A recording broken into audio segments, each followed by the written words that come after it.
Hey, Nerd Herd Dynasty Nerds, we're back with our final rookie breakdowns. Let us talk about some of the good guys in this class. I love me some Legette.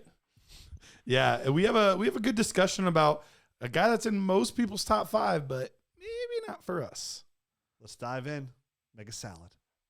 Ready, set, hut, hut. Welcome to the Dynasty Nerds Fantasy Football Podcast, where we discuss Dynasty strategy, rankings, and all things NFL.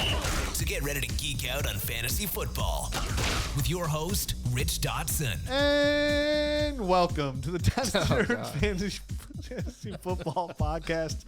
I'm Rich Dotson. He's Matt O'Hara. Hey. He's Garret Price. How's it going? And he's Jared Wackerly. Well, hello. So we're back with our final episode of the rookie class at wide receiver of 2024. That's the best way to say it. I don't know how much more clear I can make this. My head is so all over the place right now. I can't even. Matt's over here just making jokes. So who we talking It about? was the timing of that one that was the best. Yeah, right before we started, as soon as Jared hit record. Yep. So here we are, talking receivers. Being very Comedy serious. is all about timing. It really is. You're right. You're right. That's a fair point. Should be your third job. I'll pass. All right, we getting into this? Are we ready? I think we're ready to just. That was it. I think Rich is like, that's enough banter. I just want to be done talking. All right. A lot of people tape. say, cut out the banner, get right to the good That's stuff. true. So You're I'm giving welcome, world. I'm giving people what they want this one episode. Next week there'll be banner. Bruce Banner. Bruce Banner. That's what I thought too. Batman's on the show. I said more banter. I'm like, yeah, Bruce I know Banner. it. That's Hulk. That is Hulk, not Batman. Bruce Wayne. Bruce Different Wayne. Bruce. Wrong Bruce. Yeah, wrong. Dang. Tell him, Scooby.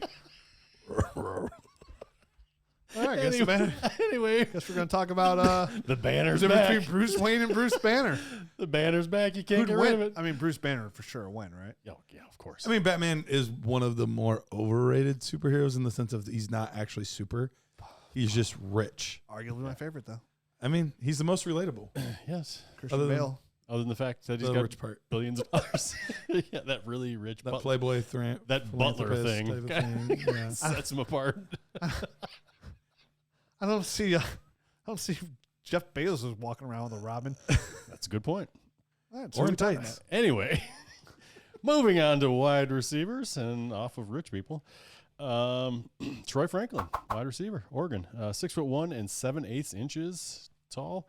107. I'm starting off with a bang again. You're crushing it. 176 You're doing great, pounds, 8 3/4 inch hands, 31 and 7/8 inch arms, 77 and a quarter inch wingspan. He is 21, just turned 21 in February. He ran a 4.41 in the 40, an ugly 1.61 10-yard split. He had a 4.31 20-yard shuttle, a 6.93 cone, 124-inch broad jump, 39-inch vertical. Last year at Oregon in 13 games, he had 81 receptions, 1,383 yards, receiving 14 touchdowns. Some odd numbers up top, right?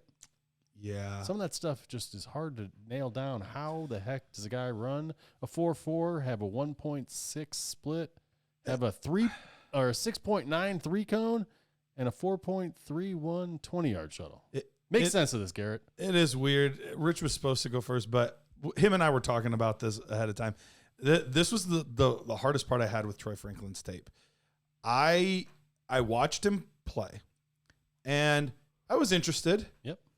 But I was like, there's something off. Past tense, huh? There's something. Yes. Yes. There's something off when I watch him. I don't think he's a bad route runner, but I don't think he's a great route runner.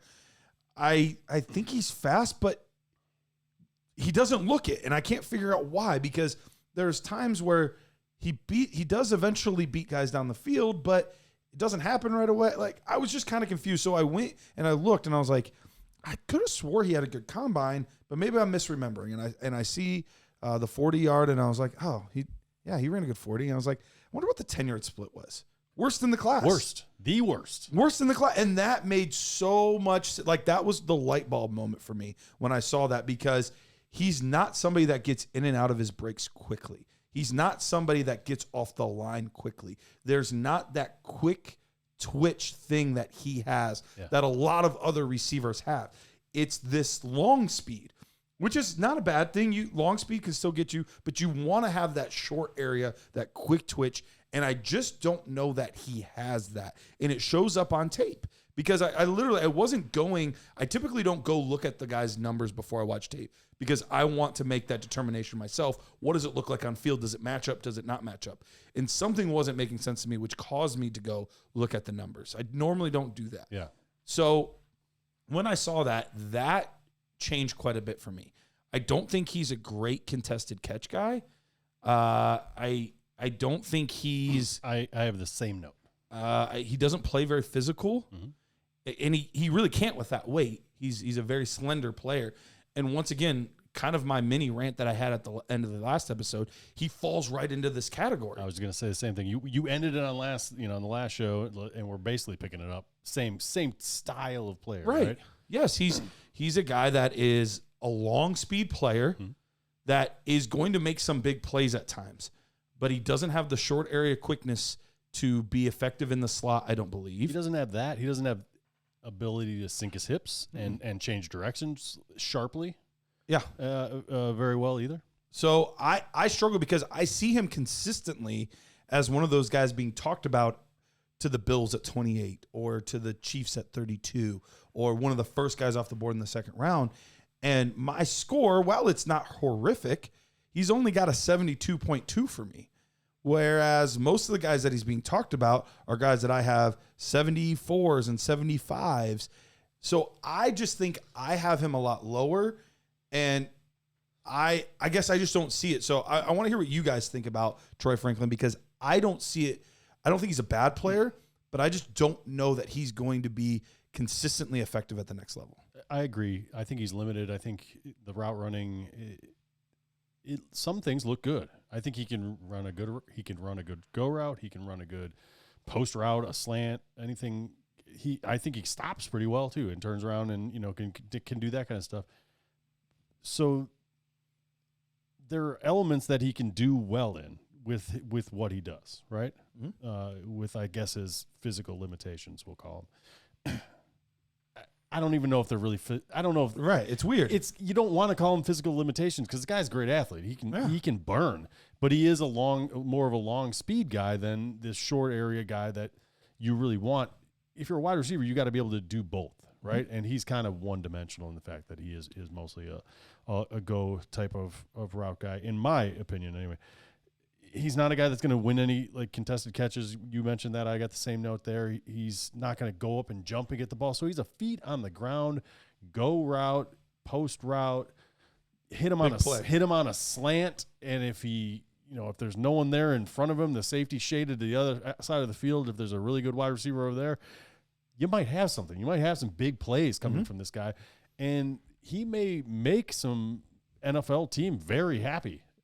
But I think from a fantasy standpoint, he's another one of these guys that you're going to have to really – you're going to have a hard time getting in your lineup on the correct week when it hits. So it's going to be a dice roll. I feel like every time you put Troy Franklin in your lineup, you're going to be hoping, right, that today's the day, right? Today's the day. And for me, these are the type of players that I try to stay away from. I do not like those kind of players. I don't like having to hope that a guy is going to do something. I want to be able to rely on him week in, week out.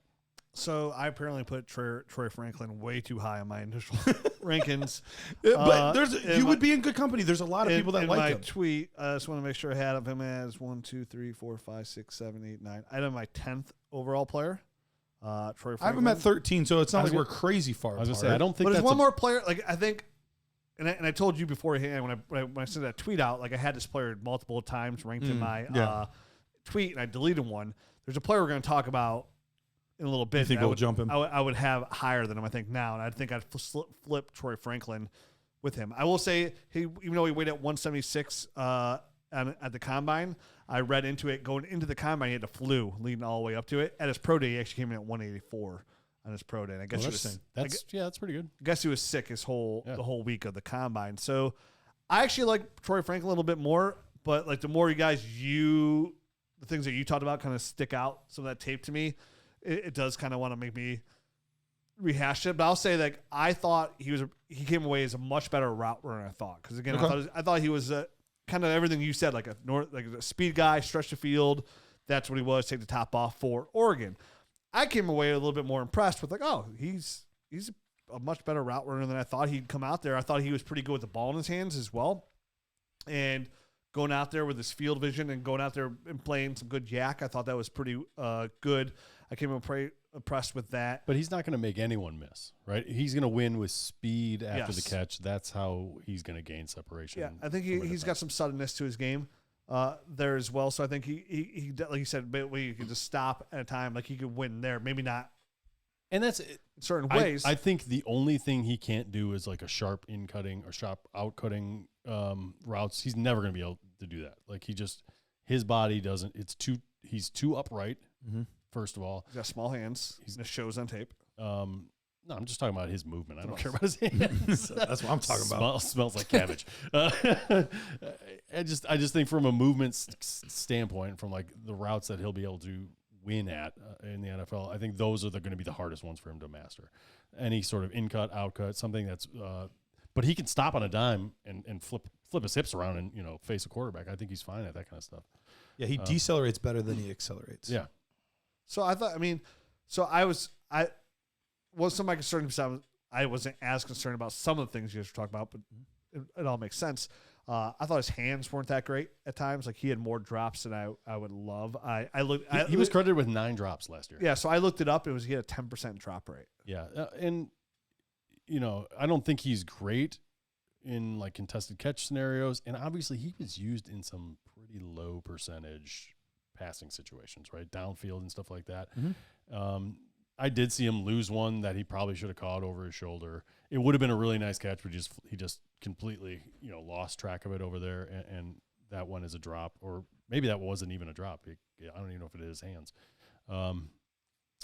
So there are some questions I think surrounding his hands, but for the most part, in all the normal catching situations, I didn't see anything that was like, oh, he's flubbing. Doesn't look like he's fighting the football. Yeah, but, if you saw like him run the gauntlet, like he caught everything into the body, like it was bad. Yeah.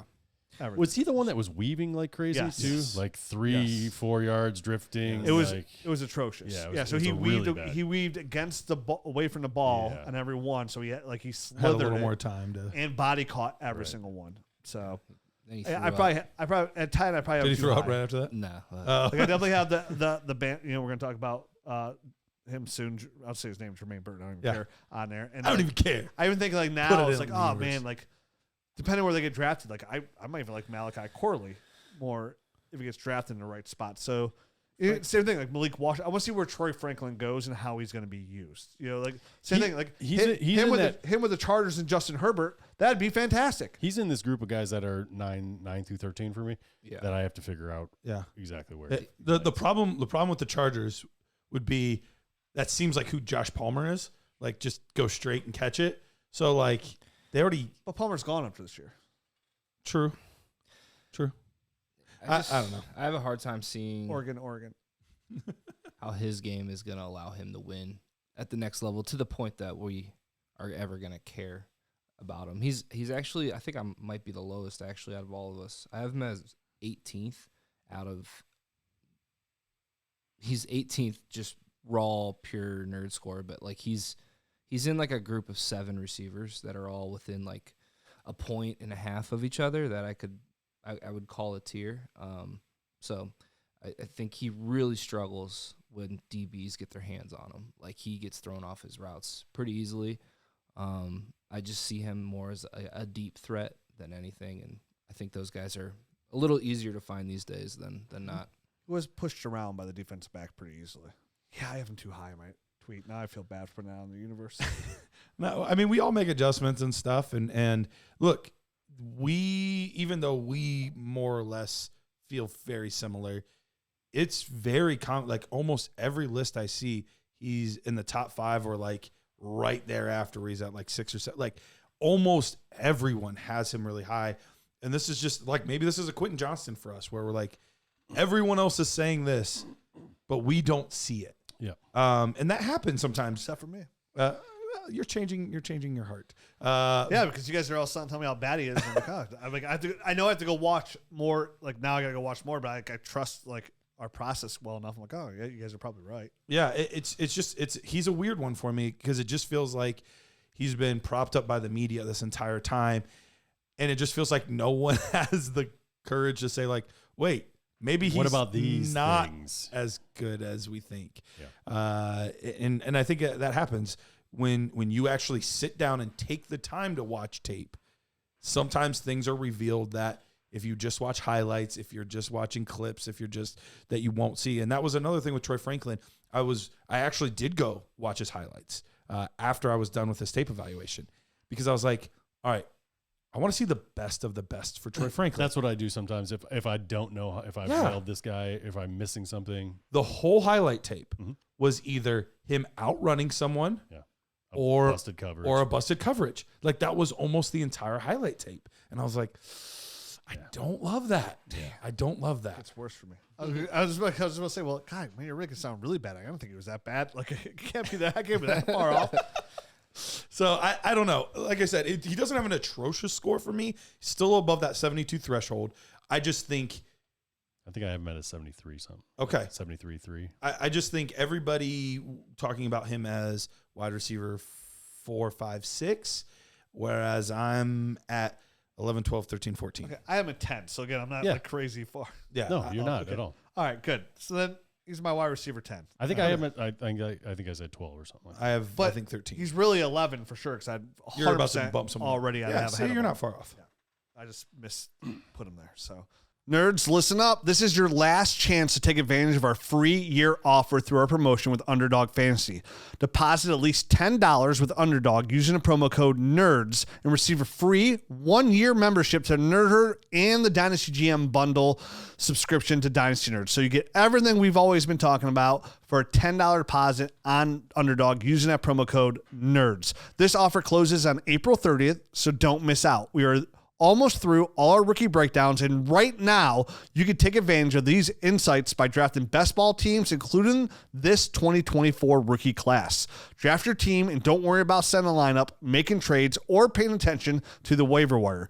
Use your leg up on these rookies against your competition. Remember, deposit at least $10 at Underdog using a promo code NERDS, and you'll receive a 100% deposit match up to $100 and a 1-year free Dynasty Jam and Nerd Herd bundle membership. Hurry up. This offer closes on April 30th. Must be 18 plus, 19 plus in Alabama, Nebraska, 21 plus in Massachusetts and Arizona, and presented in a state where Underdog Fantasy operates. Terms apply. Concern with your play. Call 1-800-GAMBLER or visit www.ncpgambling.org. In Arizona, call 1-800-NEXT-STEP. In New York, call 1-877-8-HOPE. New York. In Tennessee, call 1-800-889-9789. Next. All right, our third and final Xavier of the class. Xavier. I saw that too. I know, so many. Xavier Legette, South Carolina wide receiver, 6'1", 221 pounds, 8 5/8 inch hands, 31 7/8 inch arms, 77 1/4 inch wingspan. He's 23. He just turned 23 in January. He had a 4.39 in the 40, a 1.54 10-yard split, 126 inch broad jump, 40 inch vertical. At his pro day, he benched 24 times, which doesn't surprise me. He's a big guy. Big boy.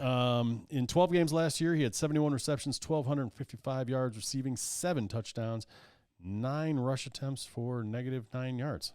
That didn't go well. Well, Matt, I think you should go first on Xavier Legette because you came in this house ranting and raving about him and how much you love. Again, this is another high-end prospect. This is a player you absolutely love. So, yeah, I mean, he's if you look at him at his best, right, he's a guy that can go up and get the ball. He has got fantastic hands, probably one of the best my ball mentality type of players out there. Go do contested catches on it, any of that kind of stuff. You know, there are times that I saw him on the field where I thought, man, this guy could be another A.J. Brown coming into the league. He is that impressive when he does things correctly, right? And he's got fantastic game speed. 6'1", 221 pounds.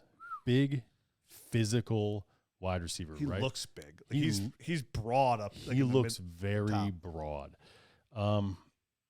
Problems with him, I think he struggles a little bit with his release. and his route running needs some work, right? He's raw in those two areas. I agree. If he lands in the right situation and improves in those areas that I just talked about, those deficiencies, that's how I would see him being an A.J. Brown type of wide receiver. So I don't want it to make it sound like right away he is that guy, but he's got some of the best hands in this class, I think. I agree. I gave him an 8.5. Yeah, I have an 8.5 there. Contested catch, I think he is the best. Really good body control, really unique ability to just leap up and grab the ball. All those things are great, and he's got more than enough game speed. For a guy that's 221 pounds to be able to run a 4.39 is fantastic, but sometimes there's guys that run a 4.39 that don't look like they're running a 4.39. On the field, he can separate and get downfield. He's big and fast. So there's a lot to like. Yeah, for Xavier Legette, 6'1", 221, like he can move. Like he is a burner and he's legit. And like when you see him run, like wow, that's like a big, strong running back is what it looks like out there because he's so broad in shoulders and chest area. So you're right. Out of all the things that I watched, like I'm not as high on Xavier Legette as you. Like I'm not even probably close high. Like you're coming to AJ Brown just because for me it's like I somewhat view him as, and I'll start off with my negatives before going to my positives, I guess, is like I feel like he's just a straight linear kind of guy. Like he's a north-south kind of guy. His routes are just not His routes aren't great. I'm not subpar, for sure. Yeah. So and his routes for how big he is, for how fast he is, he had a lot of time trouble separating because his routes aren't that great. His routes aren't great. But when he does get separation, yes, they don't catch up. And when you get the ball in his area, he's fine. I mean, that's the thing. So he doesn't separate great, but you can throw it to him and he'll make the catch. I mean, and you don't have to be that close to him. Like he'll go out and get like he said that my ball mentality. Like he has that 100%. He has some strong hands, man. They're really good. I mean, and once if you set him up, he can get in space. He can tighten up those routes. Which again, what makes me nervous about Legette and why I have him so much lower than you is, you're right. Like this is a guy. Like if he works on a lot of this stuff and he gets together, like he could definitely be a guy, kind of like somebody who we didn't love. DK Metcalf. No, but he got drafted by Jacksonville, I believe. Second round, Laviska Shenault. Like a Laviska. He could be what we hoped Laviska could be. But like he's 20. I hate that. He's gonna be 20. I just don't even like that name. I know you don't. That's why I mentioned it. So like he's only has 1 year of production. Ever the year before that, he didn't do anything whatsoever. He's gonna be 24 years old. Yeah, he's a little bit older. So he just turned 23, so he's gonna be 24 eventually, but it's not till like next year. This will be his age 23 season. Yep. Oh yeah. Okay. 23, and he'll be 23 in January. Okay. He'll be 24. He just turned 23 in January. So I apologize. That's right. So I was off a little bit.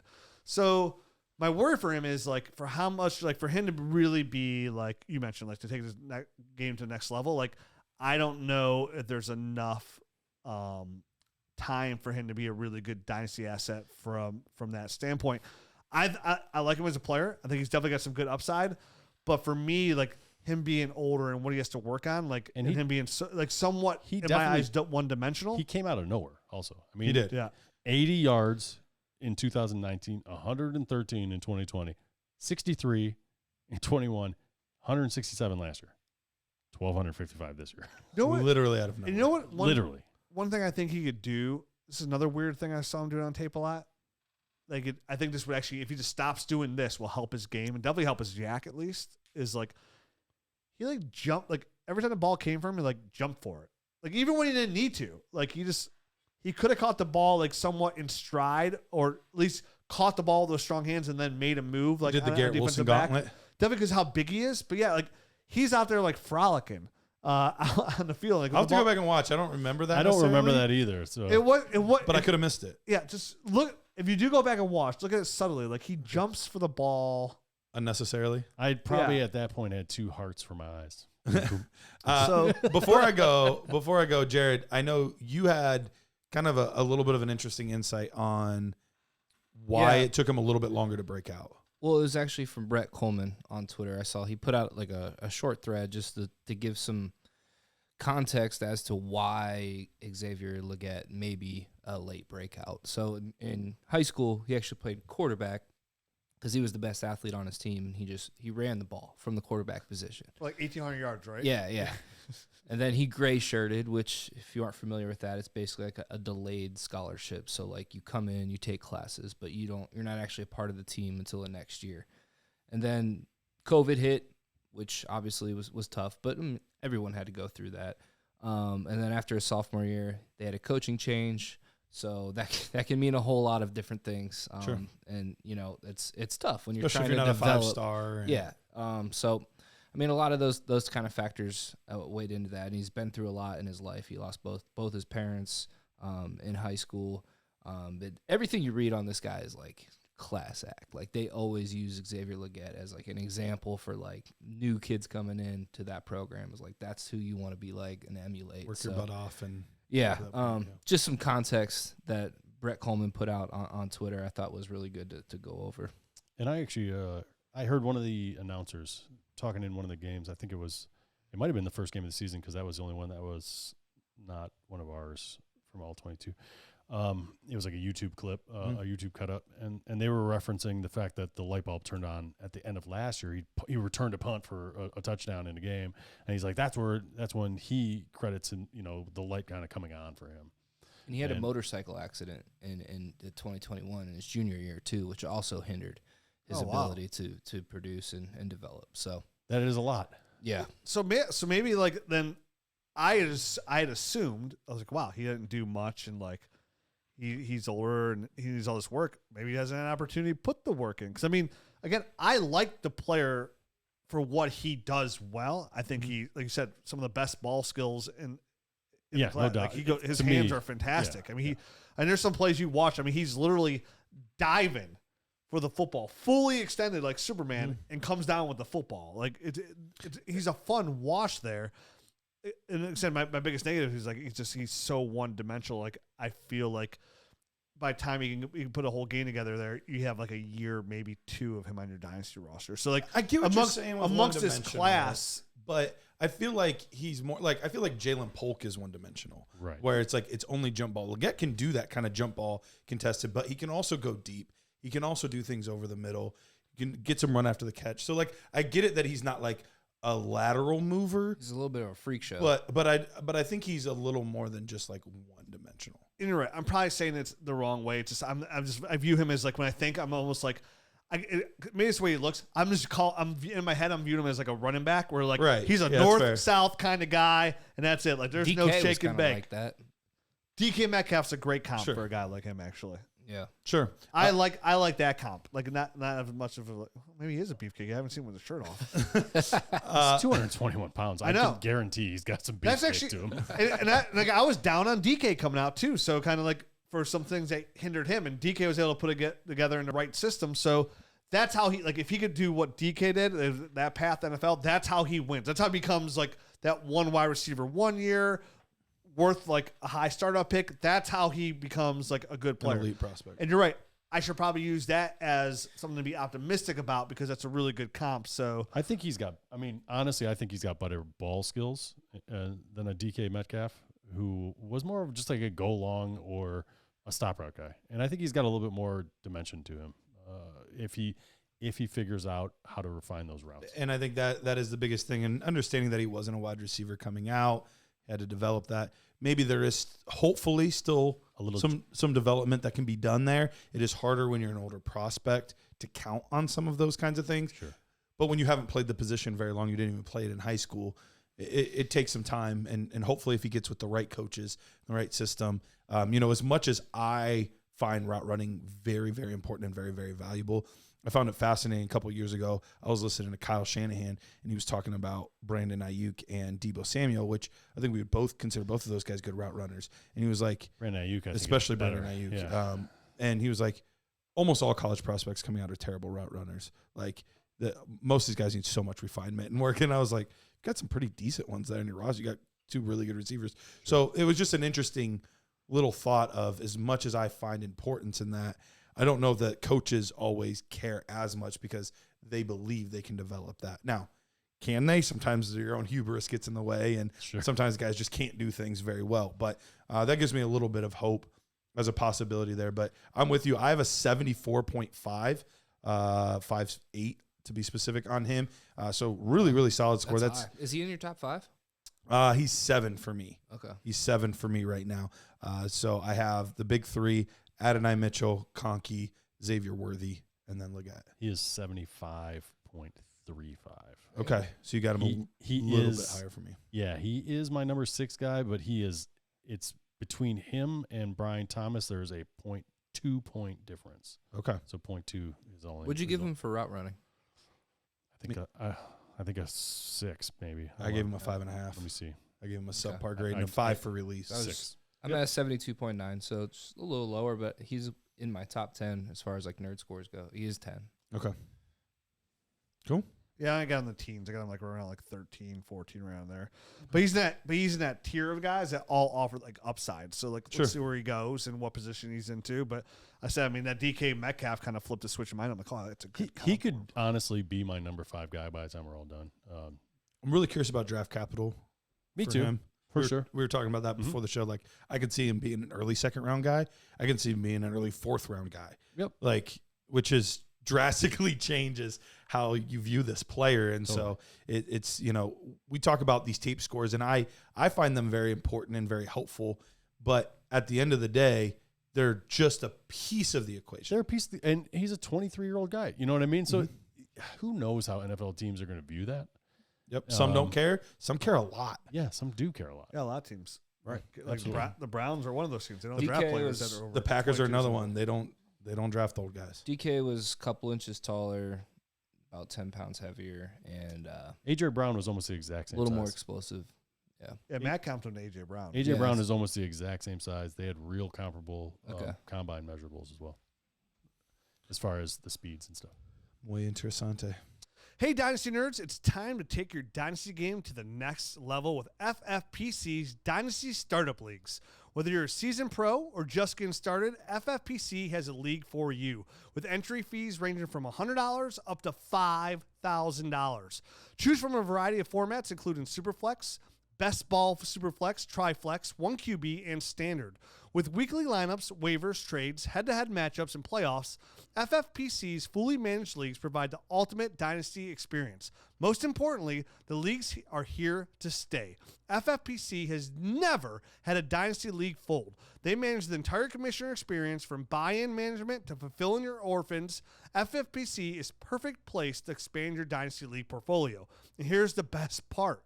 As a Dynasty Nerds listener, you can get $25 off any entry fee as a new member when you use the promo code NERDS. Head over to myffpc.com now to draft your team, manage your roster, and dominate your league with FFPC. That's myffpc.com. Promo code NERDS for $25 off any entry fee for new members. FFPC, where dynasty dreams become a reality. All right, next guy up, Jermaine Burton, Alabama wide receiver, 6 foot and 1/4 inch, 196 pounds, 9 7/8 inch hands, 31 inch arms, 74 7/8 inch wingspan. He is 22. He'll be 23 in June. He had a 4.45 in the 40, a 1.53 10-yard split. He had a 133 inch broad jump, 38.5 inch vertical last year at Alabama. In 13 games, he had 39 receptions, 798 yards, and 8 touchdowns. That's a 20.5 yard average. It's some big plays. Are you going or am I going, Rich? I'll go. Jermaine Burton out of Alabama. This was a player that after I ended up watching his tape, I came away pleasantly surprised. Like he's a player I was referencing earlier that I put Jermaine Burton ahead of Troy Franklin. now. Yeah. He's when I watch him play, he looks like he's a professional wide receiver. That's what it looks like. He is. He does a lot of things pretty good. Like his ball skills really good. He'll go out there and attack the football. He tracks the ball really well. He's some really good explosiveness is out there. I thought he's somebody that was his route running was good. Didn't run a huge route tree, but when the routes he ran ran really good routes. Yep. I thought he got in and out of his break pretty well. I thought he had really good hands coming out of there. Doesn't do anything like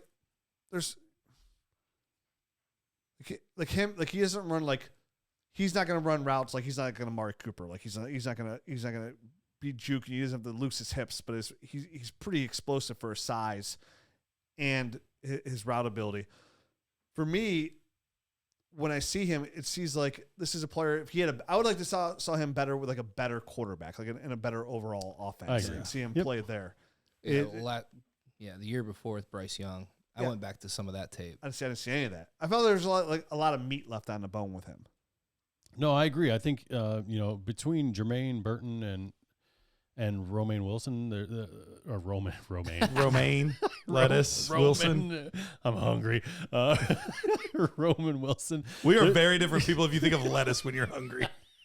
We are not the same. Ding. Taco Bell. Hey. There's not a whole lot of difference. I don't think between these two players in my eyes. Which two? I'm sorry. Roman Wilson. I'm thinking about Taco Bell and lettuce. So we got a random Taco Bell delivery this weekend.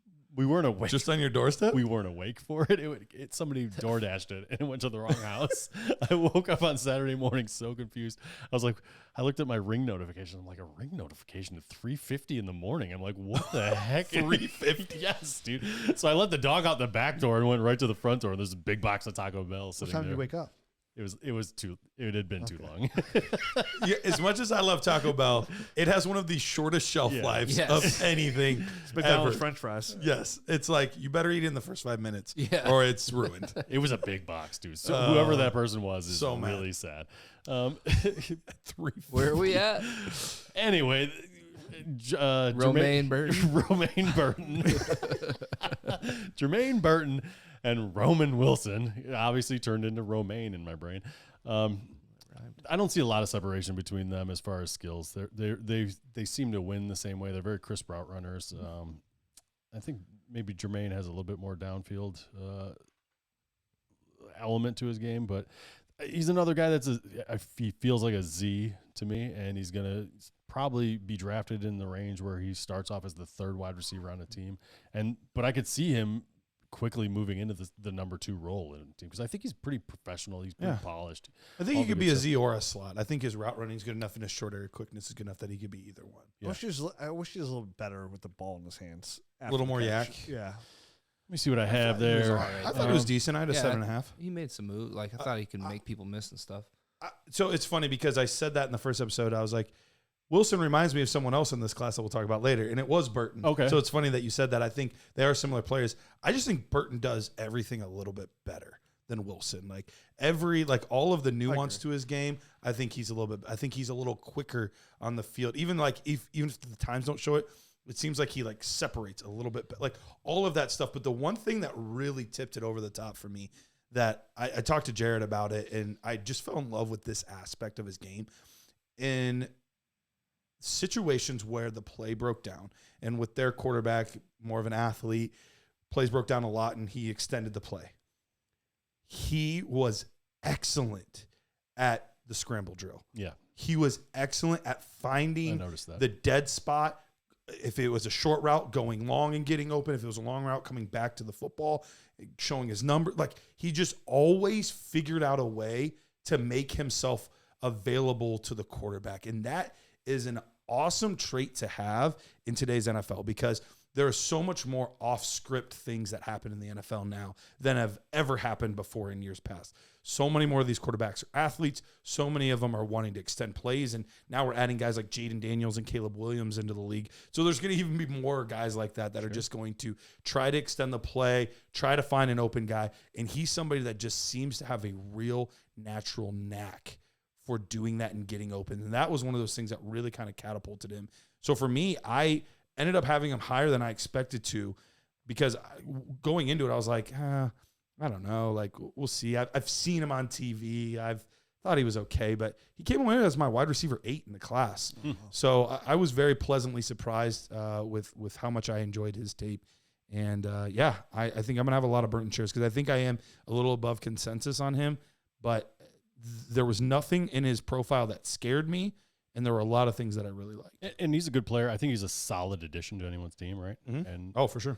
But not like a spectacular. No, I have him at a 74.18. Okay. So it's not like a crazy high score, but it's a very, very solid score. Yeah, you have a little bit. I have it at like dead at a 73. Okay. So we're not too far off, but you do have him higher, Yeah. and I think that's probably reflects where I have. He's in that group of guys that I've talked about a couple Sure, times. and he kind of ascended above that. Yeah, and he's just above that for you, so he could land anywhere within there still. So Absolutely. I think 9 is within his grasp.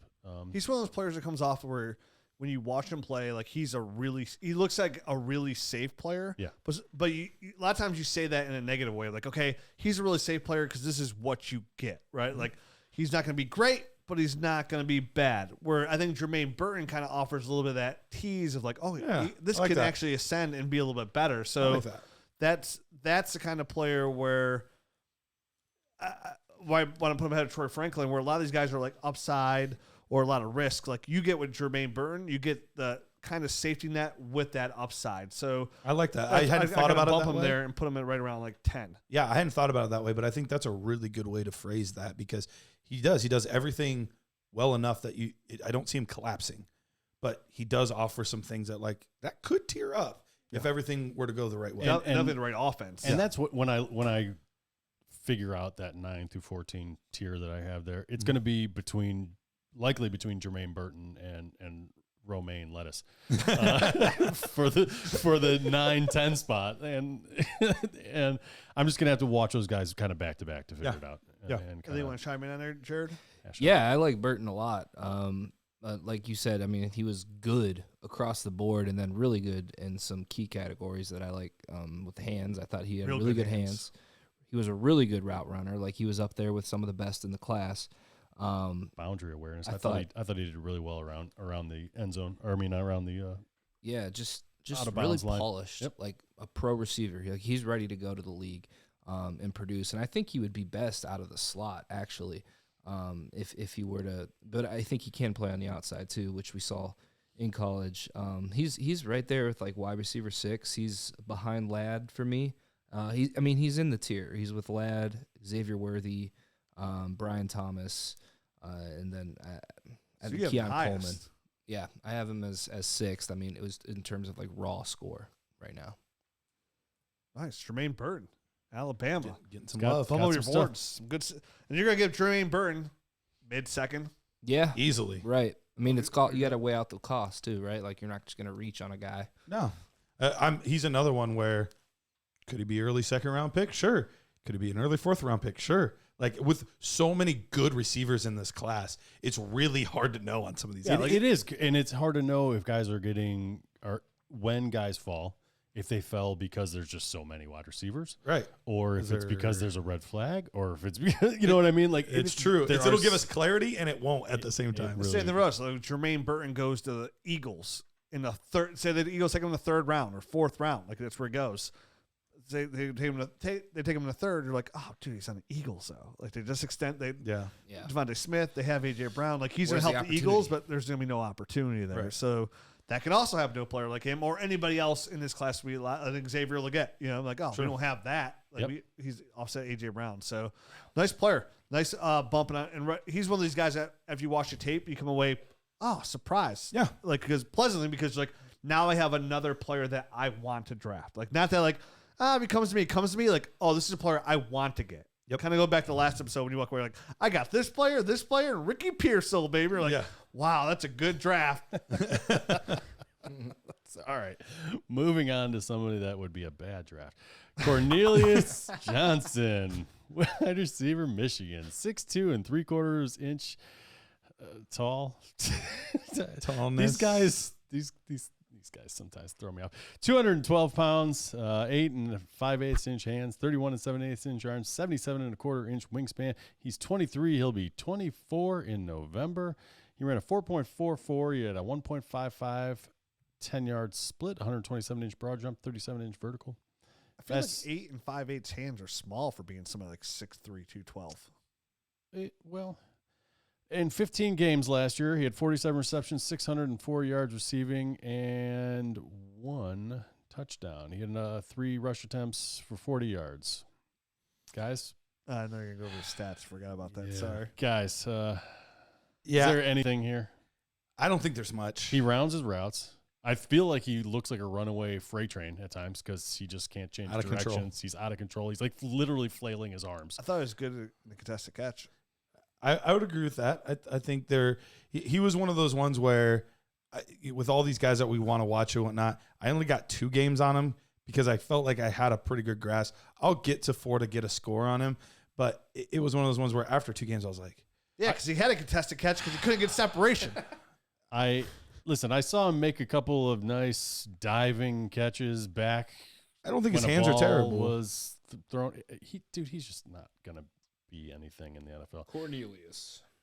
He's just not. I mean, he's Good name for he's playing never going to names. be a fantasy factor. He's got so far to come in so many areas, and I just don't think he has the athleticism to be a wide receiver in the NFL. Well, if you think Cornelius Johnson from Michigan's bad, wait till you hear about the next guy. Wait, did you go out of order? Nope. I switched it, and then they're like, don't switch it. So if you're looking at the list, that's why. Oh, okay. So we're doing him last. We got 2 more guys left, right? Correct. Okay. The last one's the best one. Out of The these last guys, one's the best one. for sure. I moved him up, but I know your guys' sheet stayed the same. My sheet stayed the same. Yeah. Yeah. So I had a feeling that was going to happen. Oh, yeah. I have Jalen Coker next. Yeah. Hey, guys, let me tell you about our friends at Sleeper. Guess what? Our app the mini is live on Sleeper right now. The Dynasty So GM. pretty. You can use the analyzer. You can thing looks use the trade calculator. And my favorite thing is the inbox, right? Where all your trades from all your Sleeper leagues are right there. You can actually push trades through the actual Sleeper app. And right now, we couldn't be more excited to be partners with them. And right now, if you don't know, they are doing DFS. And I know how many people that play Dynasty play DFS as well. And right now, there's not a better place to play DFS than Sleeper. They're offering up to 100 times your entry, the highest payout in the whole DFS market right now. You can track your fantasy players and your Sleeper picks in real time. All you got to do is choose 2 to 8 of your favorite players from pregame, live in-game, or even across different sports. Pick more or less than the predicted stats, and only on Sleeper you can get up to 100 times your payout. You can share with your friends and get rewarded together. Make sure you use that promo code NERD so our friends know that friends sent them their way. Ooh. And get your deposit match and have a good time. You'll have all your DFS, all of your fantasy leagues, and now even a Dynasty GM in one spot. It is fully operational inside Sleeper right now. And then when you're a Nerd Herd member, you get that full access to that. And remember, you also want to download the Dynasty Nerds app because they're both in there. Check it out. Check our friend Sleeper. Check out the DFS. Use that promo code NERDS. Get your whole estate. your Yeah, Jalen Coker, wide receiver, Holy Cross, 6'1" and 3/8 inches, Cross. 208, 9 and 7/8 inch hands, 32 and 7/8 inch arms, 76 and 3/4 inch wingspan. He's 21. He'll be 22 in June. He ran a 4.57 in the 40, a 10-yard split of 1.52. He had a 128 inch broad jump, 42.5 inch vertical last year at Holy Cross. In 11 games, he had 59 receptions, 1,040 yards, 15 touchdowns, 2 rush attempts for 3 yards. Yeah, Jalen Coker doesn't do anything after the catch. His 40 time, I'm surprised it wasn't a 4.8 because it's kind of like he runs on field at times. I thought he had good hands. I thought that was pretty good about him. I thought he tracked the ball well. I thought he was a decent route runner for what he is. It's really stiff, Good. though. He's a former basketball player, so he kind of shows he can go up and get the football. But So raw. yeah, I mean, he's just not. He's not quick enough to He's play receiver. If, and this is the hugest of ifs, he did end up getting onto an NFL team, he would never make a roster. He'd be on the practice squad. Give me a break, man. This guy he's terrible. Yeah, it was funny like watching him in his routes. That's like the meanest I think you've ever been. It's tax season. It is. He's like, wrap it up. I was going to talk about Cornelius Johnson, now Jalen Coker. You're making me do these back to back.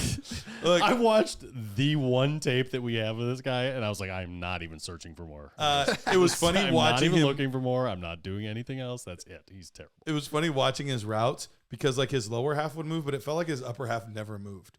Like his upper half stayed the same, no matter like I don't know. It was just a weird thing that I kept noticing, and then I couldn't unnotice it, and I just like he was so stiff. like his feet would go side to side, but his top like shimmy. it like never moved. It's like one of those Russian dolls where it's like on top of a spear. So I don't know that Russian doll. I know the ones that go inside of each other. that's what I was thinking of. The Russian doll's on a spear? What kind of child's toys on a spear? Spear. Oh, a sphere. A sphere. That makes more sense. That does make more sense. I thought he said spear too. Hey, look at this cute doll. You're stabbed.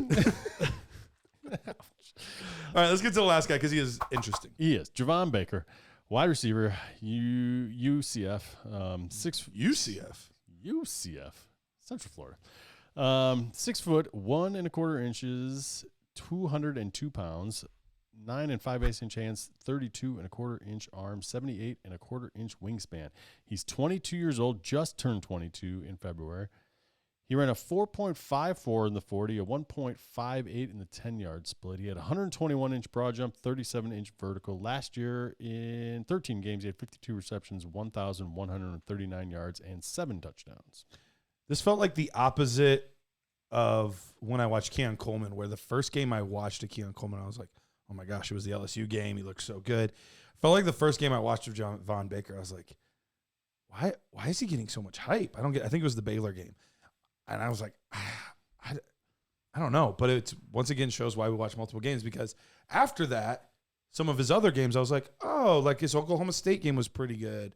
His Oklahoma game was pretty good. Like, I started with Oklahoma and Oklahoma State. Okay, that makes sense. Yeah, so I was like, all right, this guy got a little something. Yeah, the Baylor game, like, I don't know, like I couldn't tell if he was injured or what, because like he just didn't look very explosive. He looked more elusive in the other tape.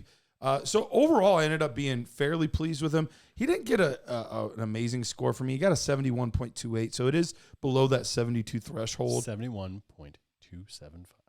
Wow. That's crazy.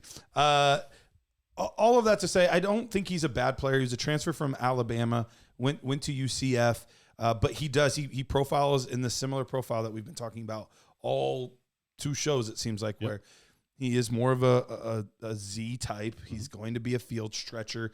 I think he's got decent hands. You see some concentration drops at times, but then you see him pluck the ball or dive for the ball and make some nice catches. So a little inconsistent, but they seem to be more focused drops more so than a deficiency of some sort. I think his contested catch is solid. He's got good body control, and he can track the ball pretty well. None of his like quickness, speed, like it's all fine, but nothing amazing. He just feels like a prototypical number 3, number 4 receiver on an NFL team that I think is going to be a solid NFL player, and I think there'll be times where he makes some big plays, but I just don't see him in that tier with some of those other guys that I think are going to have a chance to actually be difference makers. I feel like you literally read my. I know. We must have been looking notes. a lot of. Oh, really? I think you said everything that I have on here besides like my one thing I ended with the question. My question was like, will he be able to separate at the next level? That's my biggest concern with him. But like all my pros and all my negatives, you literally say exactly That's hilarious. what I written down almost word for word. I read your notes at a time. I was The one thing I'll snuck in add there. about the contested catch stuff, I saw him do some good things, but I also saw him like kind of pushing off and getting a little handsy with defensive backs. Something he'll have to probably clean up at the next level because he will get called for some of the stuff I saw. I think I saw a note he did get called like twice in one game. He got called for that. On offensive pass interference. Yeah, versus like it was like I think versus like Arizona or something. I mean, I didn't see remember. that note, but State. I saw it on film. I saw a note like something about his hands because I didn't pay attention much to like how hands he got like full extent. I read and said he got fully extended a couple times and like he got called for it twice in one game, and I think it was versus like I literally wrote there. he It's a good catch. he needs to hone that a bit, and he can't extend his arms all the way because you could see it. He was all the way pushing off the defensive backs. So there's some stuff there, Definitely. And I think if he hones maybe his route running a little bit, he could be a guy that could do some things. But if he doesn't, there's nothing there. That's why I came if he away doesn't improve.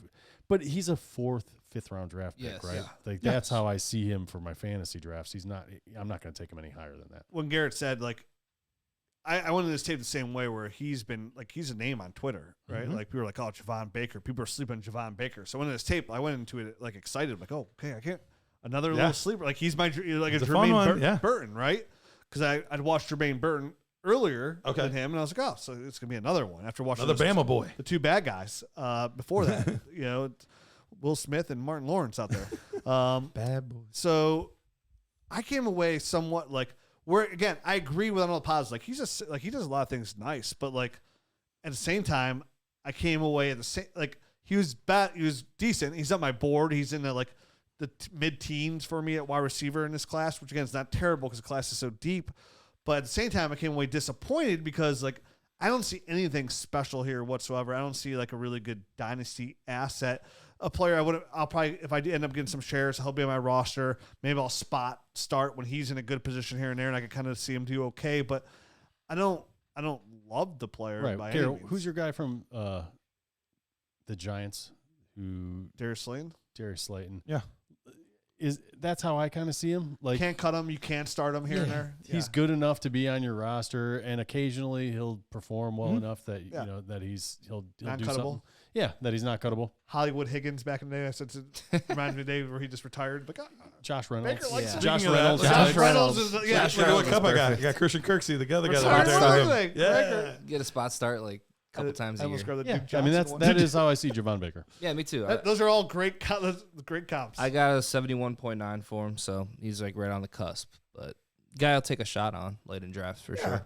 Yeah, he's got enough size. He's got enough skill that could something end up being there? Sure, it could. If he was like a little more explosive, like he would be up there, dude. Like he would because if I can see consistent separation. Yeah. And bingo. Bingo. And that's where it is. Like if I can't, and that's my biggest concern is like, how does this dude win at the next level? Like how does he get that separation? And I just don't. That's my biggest concern. So and that's the weird part is it seemed like he didn't get good separation. Although I didn't hate its routes and his speed's decent. So it was weird that he never seemed to really get separation. Got some swagger to him. Like, I don't know. His movement skills, like he understands like what. He's not a bad route runner. He just lacks that explosiveness that you need. And it's where he goes. I think we're all on the same page. Like he's a fine player. We undraft him. Saying kind of earlier, like, oh, he's there in the fourth round. Like, oh yeah, I'll take him.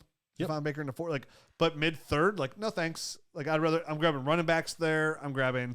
That's where other people are like excited because they see his name on Twitter, like Javon Baker, and they don't really know what running back. Like I'd rather just have a running back too. Mm-hmm. We know he's a running back too, but he's got good tape, good enough tape. Take a shot on one of those tight ends or something. Ray Davis easily falls in that category for me. Sure. Something along those lines. Come back and cross your fingers. Yeah, same thing. Or even like a Guarendo. This guy's pretty explosive. Like he's a number 2 at least on that roster. I'll take him. Or even a quarterback where it's like, he might get a shot. Rattler. Spencer Rattler would be very interesting there. Guys like that where you at least know when to play them. Like, and I think that's the hard part about a lot of these guys. Like, I'm going to have no idea when to play these guys. No clue. Yeah. And I'm going to not pick the right 2 or 3 weeks.